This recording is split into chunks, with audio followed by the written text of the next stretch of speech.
경제 전문가의 원포인트 레슨. 꼭 알아야 할 정보와 이슈를 알기 쉽게 풀어드립니다. 대한민국 경제 고수와 함께 투자의 맥을 짚는 KBS 1라디오 경제쇼. 진행의 성기영 아나운서입니다.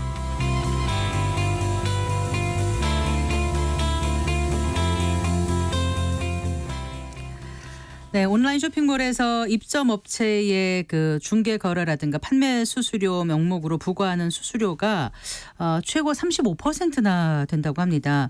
여기에 또 입점 업체가 플랫폼에 지출하는 월 평균 광고비가 120여만 원이라면서 지금 입점 업체들이 어려움을 호소하고 있는데요.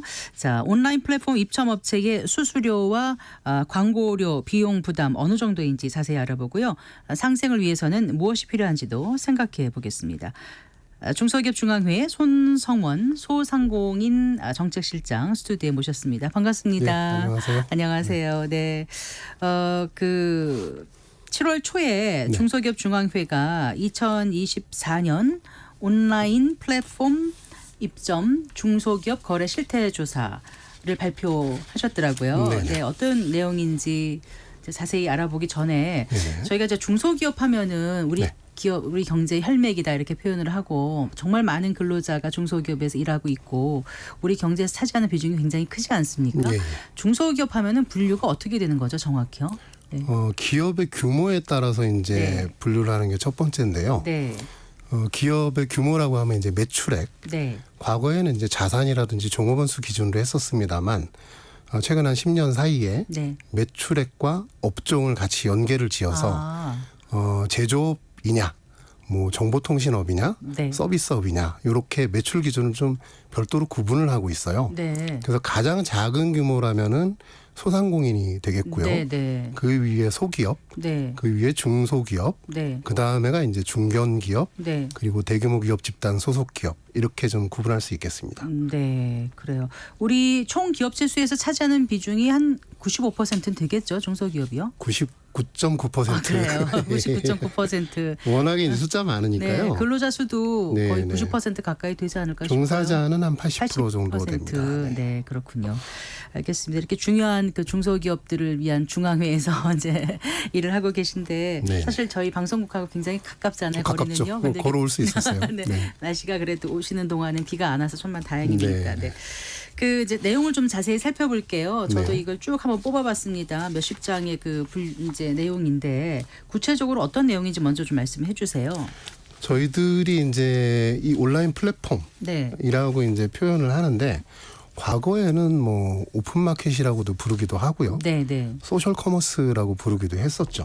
지금은 이제 온라인 플랫폼이라는 명칭으로 거의 이제 통칭되고 있는데 2014년부터 이제 오픈마켓 분야에 대한 조사를 해왔었고요. 2016년도에는 이제 배달앱 분야.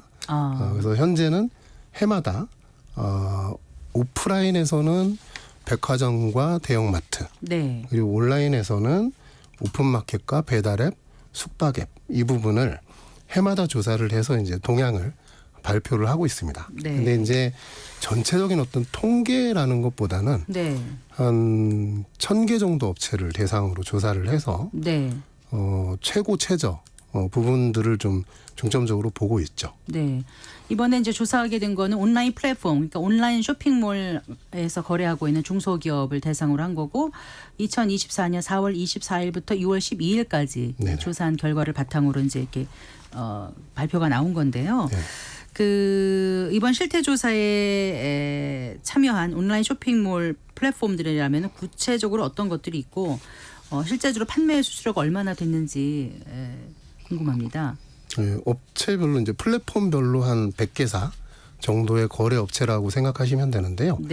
온라인 쇼핑몰이라 그러면 이제 쿠팡 네이버 같은 대형 플랫폼들, 그리고 배달앱 같은 경우는 배달의 민족, 쿠팡이츠 요기요 3개사, 숙박앱은 야놀자 여기요떼 등 2개사. 그래서 총 11개 플랫폼 회사에 입점한 중소기업 1,100개였습니다. 그래서 이제 질문한 내용은 플랫폼에 지불하는 수수료, 그리고 광고비, 또 불공정 행위나 부당 행위를 경험한 내용, 그리고 최근에 이제 좀 얘기가 많이 나오죠.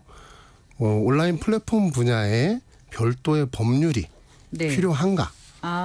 이 부분에 대한 중소기업계의 의견을 물어봤습니다. 그러니까 이제 그 온라인 쇼핑몰 불공정 거래 행위가 어떤지, 뭐 부당 행위가 어떤지 이런 것도 물어보신 거고, 네네. 거기에 관해서 어떤 그 법 제정 필요성이 필요한 건가, 뭐 이런 거에 대한 문의도 있었고, 네.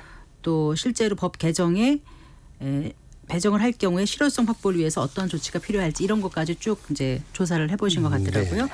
그래서 이제 결론적으로 어떻게 나왔습니까? 조금 구체적으로 말씀을 해주신다면요. 네.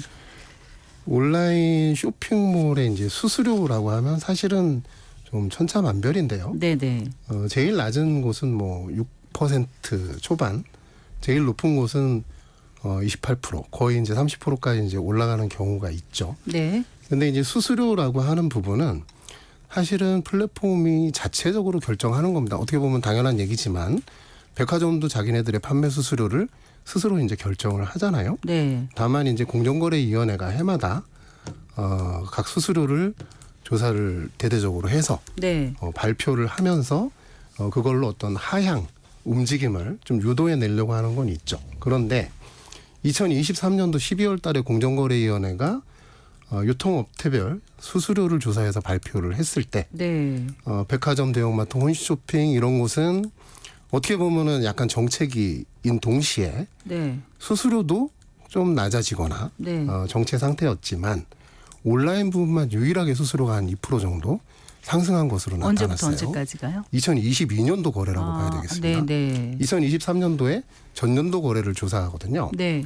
그래서 이제 온라인 부분에 대한 어떤 시장의 점유율이 높아지고 있는 거는 사실이고요. 산업부에서 발표하는 내용에서도 전체 유통시장 한 177조 중에 네. 50.5%를 드디어 온라인이 작년부터 차지하기 시작한 거예요. 네. 그래서 이런 시장 영향력을 가지고 수수료 부분을 좀 이끌어가고 있는 플랫폼들이 있다. 이제 이런 부분들을 저희는 좀 주목을 좀 하고 있습니다. 네. 자, 수수료 차이를 조금 더 비교를 해볼까요? 네네. 그 원래 그 판매 수수료라는 거는 정해져 있는 건 아니고 플랫폼에서 정하는 거잖아요. 네네. 그래서 어느 정도 이렇게 그 뭐라 그러죠? 그 밴드 안에 있는지. 네. 얼마나 많은 그 투자가 수반되고 있는지도 저희가 한번 봐야 되는데요. 중개몰이라고 이제 얘기를 할 수 있죠. 저희가 그냥 실제로 플랫폼 이름 얘기해도 되나요? 네. 예를 들어서 이제 11번가 네. 같은 경우는 11번가에 입점한 업체들의 물건을 소비자가 가서 사는 거예요. 네. 11번가의 물건이 아닙니다. 11번가에 입점한 업체들이 그렇죠. 파는 물건이죠. 네. 하지만 쿠팡 같은 경우는 쿠팡이 업체들로부터 매입한 제품을 사는 경우가 70% 이상으로 지금 나타나고 있어요. 네. 그렇다면 이제 11번가하고 쿠팡을 약간 비교를 해보자면 네. 11번가와 쿠팡의 투자 규모는 어떻게 차이가 날까? 11번가는 주문을 받으면 네. 해당 업체에 주문 사실을 알려주고 네. 그 업체가 직접 택배사를 이용해서 물건을 발송하도록 합니다. 네. 그런데 쿠팡은 거기에 반해서 대규모 물류센터를 투자를 해서 가지고 있죠. 네. 이제 이런 부분들 때문에 이제 수수료에 대한 차이 또 거기에 대해서 나타나는 표면적인 형태가 좀 있는데요. 쿠팡은 자기들이 매입한 것에 대한 부담이 이제 생기는 것이 네. 재고 판매 부담을 본인이 지게 돼 있어요. 네. 그래서 이제 특히 어떤 제품 같은 경우는 유통기한이라는 게 또 있지 않습니까? 네. 그래서 해당 기한 동안에 재빨리 이 물건을 팔아야 되는 그런 네. 이제 압박이 좀 있게 되는 거죠. 그래서 거기에 대한 프로모션이라든지 이런 부분을 좀 활발하게 하고 있고 다만 기업들은 본인들이 재고 관리를 하지 않기 때문에 네. 쿠팡 같은 유형을 선호하겠지만 네. 거기에 따르는 네. 또 높은 수수료, 마진 네. 이런 것들이 이제 수반이 됩니다. 그래서 다르기 때문에 11번가는 평균 얼마고 쿠팡은 얼마였습니까? 11번가는 한 10% 초반이라고 보시면 될 것 같고요. 네. 쿠팡 같은 경우는 이제 수수료라고 부를 수는 없고 네. 얼마에 사서 얼마에 파느냐 네. 이 차이를 마진이라고 표현하게 될 텐데요. 네. 저희가 알고 있기로는 마진이 한 35. 그리고 거기에 따르는 광고비와 성장 수수료라는 게 또 있습니다. 네. 이걸 합치면 또 한 10 정도 돼서 네. 45 정도의 마진을 쿠팡은 기본적으로 책정하고 있는 것으로 이 업체들과 이거는 좀 약간 인터뷰를 통해서 이제 들은 네. 얘기거든요. 그러니까 쿠팡에 납품하는 업체 같은 경우는 이 모든 걸 다 하면은 본인이 이제 100을 팔면 네. 55만 가져가고 45는 맞습니다. 쿠팡이 가져갈 수 있게 그런 구조가 돼 있는 네, 거군요. 그런데 지금 이제 오늘 방송하면서 직매입이라고 했을 때 그런 거죠. 직매입이라 네. 했을 때. 근데 거래 종류가 좀 다양하고 네. 지금 형태마다 수수료도 제각각이라서 딱 이렇다 저렇다 한마디로 말하기는 좀 어려운 부분이 있는 것 같아요. 아주 단순화시켜 보자면 네, 네. 직매입과 그렇지 않은 것으로 나눌 수 있을 겁니다. 네, 네. 그러니까 직매입이 아닌 경우는 이제 우리가 백화점에 갔을 때 네. 백화점에서는 특약 매입이라는 형태로 거래를 하는데 백화점에 매장들이 많이 있지 않습니까? 네, 네. 그 물건들을 일단은 백화점 외상으로 가져오는 거예요. 아. 그래서 그 물건이 팔리는 순간 네. 거기에 대해서 계산서를 발행하고 수수료를 부과하는 거죠. 그리고 이제 홈쇼핑 같은 경우도 쇼호스트가 나와서 뭐 판매를 하겠지만 네, 네. 실제로 그 물건은 업체들이 배송을 하고 네. 나중에 수수료를 떼고 지급을 하게 되는 네. 그래서 직매입과 나머지 위스타 판매, 특약 매입 이런 쪽으로 좀 묶일 수가 있겠습니다. 네. 그러면 이 백화점 같은 경우 보통 평균 그 수수료를 얼마를 떼가나요? 30 정도 보시면 될 것 같은데요. 네. 여기서도 이제 그 공정거래위원회가 가지고 있는 개념에 대해서 네. 많이 좀 혼란스러워 하시는 부분이 있을 겁니다. 명목 수수료와 네. 실질 수수료라고 하는 개념이 있는데 네, 네. 명목 수수료는 우리가 이제 계약서에 몇 프로라고 써 있냐. 네. 요거는 이제 명목 수수료라고 보면 되는데 네. 실제로는 할인 행사 같은 걸 할 때 수수료도 거기에 맞게 조금씩 깎아주거든요. 아, 네. 그래서 실제로는 돈을 얼마나 받았냐. 아, 네. 실제 요거를 수수료. 이제 연말에 이제 자료를 가지고 공정에 계산을 해보는 거예요. 네. 그러면은 대부분은 낮아집니다. 네. 만약에 30%로 계약을 했다고 하더라도 할인 행사에 많이 참여했다고 하면 25%가 될 수 있겠죠. 네. 그래서 이제 대규모 유통업체들은 이런 내용으로 발표하기를 사실 원하고 있고 그 네. 부분이 더 정확하다라고 하는 것이 이제 대기업들의 입장인데 명목 수수료와 실제 수수료는 갭이 있다 이 말씀이시고요. 그런데 이제 네. 온라인 플랫폼은 그런 조사도 사실은 이루어진 적이 없고 그래서 저희들은 그 부분도 굉장히 중요하게 생각하고 있습니다. 정부의 관리감도 조사를 통한 시장의 투명성 네. 이게 굉장히 중요하다. 이 내용이 반드시 법안 속에 들어가야 되겠다라는 거죠. 근데 그게 이번에 설문조사에는 반영된 건 아니죠. 지금 말씀하신 부분은요. 이번 설문조사에 있습니다. 아, 계약 그런가요? 온라인 플랫폼법에는 뭐가 있어야 되겠습니까?라고 이제 질문을 그렇게 했을 질문이 때 들어갔어요. 네. 계약의 내용을 구체적으로 네. 명문화하는 것 네. 이것이 이제 처음 시작이라고 볼 수 있는 건데요. 왜냐하면 서로 계약사항이 명문화되어 있지 않다면 책임과 의무 권한이 애매해지는 거거든요. 네네. 나중에 그 계약서를 기준으로 해서 서로 간의 역할과 의무를 분담을 해야 되는데 네. 그런 부분들이 지금은 조금 좀 부족한 부분이 있다라고 이제 기업들이 느끼고 있는 거죠. 네. 그런데 이제 입점 업체들도 규모나 상황이 제각각이지 않겠습니까? 네, 요즘은 개인들도 이제 부업 차원에서도 많이 하고 하는데 그러다 네. 보니까 그 온라인 쇼핑몰 플랫폼이라는 것이 홈페이지 따로 만들지 않아도 되고 홍보도 하지 않고 하다 보니까 더 편하고 일단 비용 부담이 적을 것 같아서 뛰어들었는데 이렇게 점점 많이 이제 그 플랫폼에서 뭔가 하려는 사업자들이 많아지다 보면 몸집이 점점 커지지 않겠습니까? 온라인 네네. 플랫폼 자체가. 그러면 결국은 이게 장점만 가져갈 수 없고 커지다 보면 그들이 원하는 쪽으로 갈 수밖에 없는 그런 상황이 되지 않을까라는 생각이 들어요, 실장님. 저는 이제 우연찮게도 2014년에 저희가 오픈마켓 조사를 할 때도 이 부서에 있었습니다. 아, 그러셨어요. 네. 그래서 그때부터 지금까지 어느 정도는 상황을 보고 있는데 네. 우리들이 오해하면 안 되는 게 사이버 공간이 무한하다라는 생각을 하잖아요. 실제로 맞을 수 있죠. 그런데 그거를 검색하는 소비자들의 휴대폰과 컴퓨터 모니터의 공간은 굉장히 좁단 말이에요. 휴대폰 화면과 모니터에 나타날 수 있는 업체 수는 좀 큰 모니터라고 생각하더라도 한 20개 정도밖에 안 될 겁니다. 네. 그런데 그렇게 많은 광고비를 상단 노출의 대가로 받지만 네. 얼마나 많은 업체가 그 혜택을 볼지 이 부분에 대한 것은 입점하는 업체들이 많이 고민을 해야 되는 거죠. 네. 실제로 생각만큼 그 효과를 누리지 못할 수 있다 그럴 이런 수 말씀이시잖아요. 근데 이제 더군다나 월 평균 광고비가 120만 원이라고 나오던데 네네. 이 월 평균이니까 훨씬 더 많은 데도 있고 적은 데도 있다는 말씀이시죠? 기업의 규모에 따라서 네. 큰 데는 더 많이 낼 수 있고요. 네. 작은 데는 사실 뭐 안 내는 곳도 있겠죠. 네. 근데 120만 원씩이나 내나 이런 생각이 저는 언뜻 들었는데 물론 네네. 이제 그 업체 규모에 따라 다르다고 말씀하셨습니다마는 구체적으로 어떻게 돼요?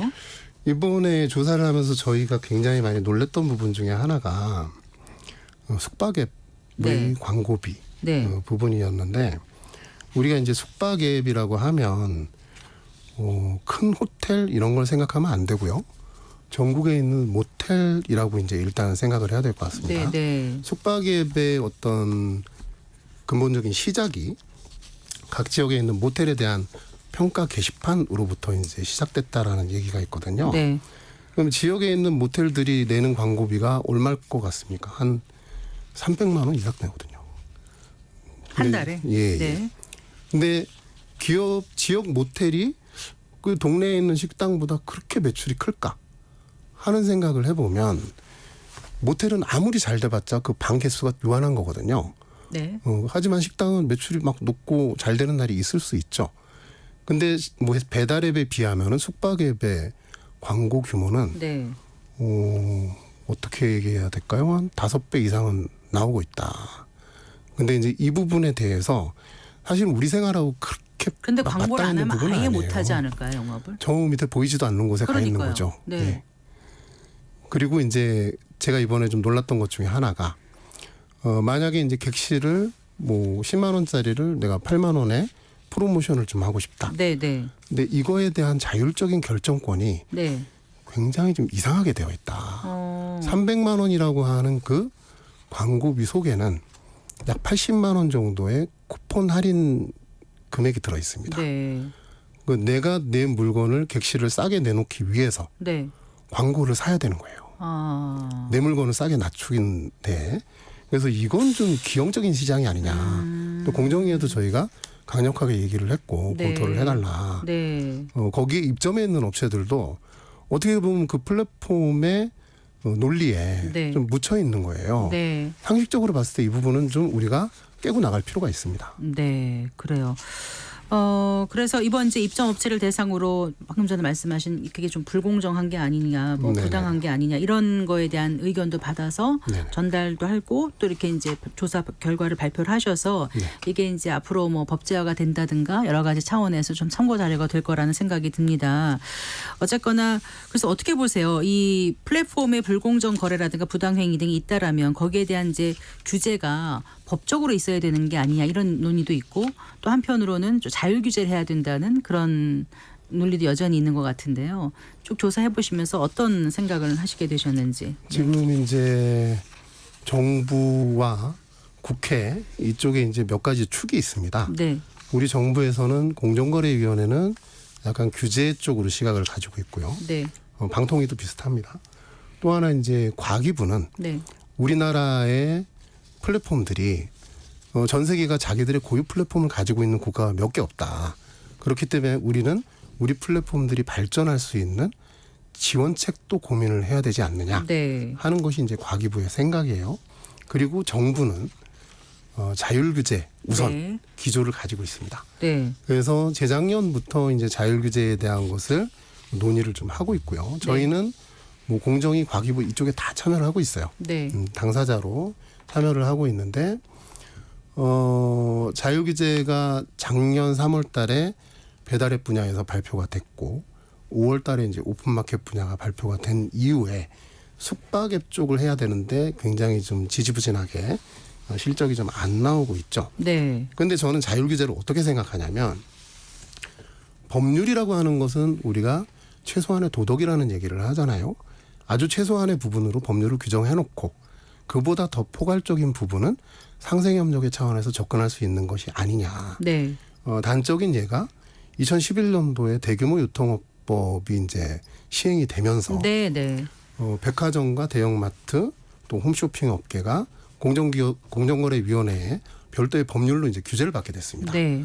하지만 2014년도부터 저희하고 백화점 굉장히 좋은 상생 협력 관계를 유지를 하고 있고 작년부터는 대형마트도 거기에 참여를 하고 있어요. 네. 온라인도 일부 업체 몇 개 정도, 6개 정도 참여를 하고 있는데 자율규제이기 때문에 법률이 있어서는 안 된다. 또는 법률이 있다면 자율규제가 필요 없다. 이 두 가지 논리 저는 다 아니라고 보고요. 병행하면서 서로의 미비점을 보완할 수 있는 관계다. 그것이 백화점 마트 분야에서 훌륭하게 입증되고 있지 않느냐. 네. 이런 생각을 하고 있습니다. 네. 그러면 플랫폼 상생 협의체 이런 거는 있는 건가요? 지금? 있습니다. 아, 그래요. 네네.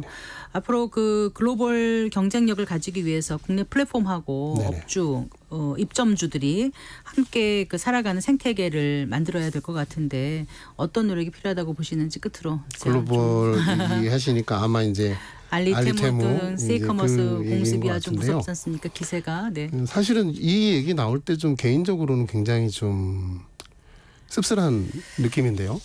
우리가 자랑하는 우리만의 플랫폼 기업들이 많잖아요. 네, 네. 하지만 가격 경쟁력을 앞세워서 들어오는 시커머스의 정말 속수무책으로 점유율을 내줬죠. 지금은 다시 이제 어떤 품질 관리라든지 안전이라든지 이런 네. 부분에 대해서 소비자들이 관심을 가지면서 다시 또 변화가 있는데 저는 이런 쪽으로 품질, 안전 이런 쪽으로 서로 상생하면서 우수한 품질의 협력업체를 확보하는 것을 우리 플랫폼 기업들이 우선시해야 될 때가 왔다. 네. 이제는 성장보다도 그런 쪽으로도 조금 무게 중심을 바꿔서 네. 상생을 한다면 이겨낼 수 있을 정도의 경쟁력을 갖추지 않을까 기대를 하고 있습니다. 질적인 성장을 이루어야만이 그게 그렇죠. 경쟁력을 갖출 수 있다. 이런 말씀인 것 지금은 같습니다. 그냥 기업의 데이터베이스가 누가 많냐. 네. 하지만 이게 경쟁력이 되는 것은 아니라는 생각입니다. 알겠습니다. 예, 말씀 잘 들었습니다. 고맙습니다. 네, 감사합니다. 손성원 중기중앙회 소상공인 정책실장과 얘기 나눠봤습니다.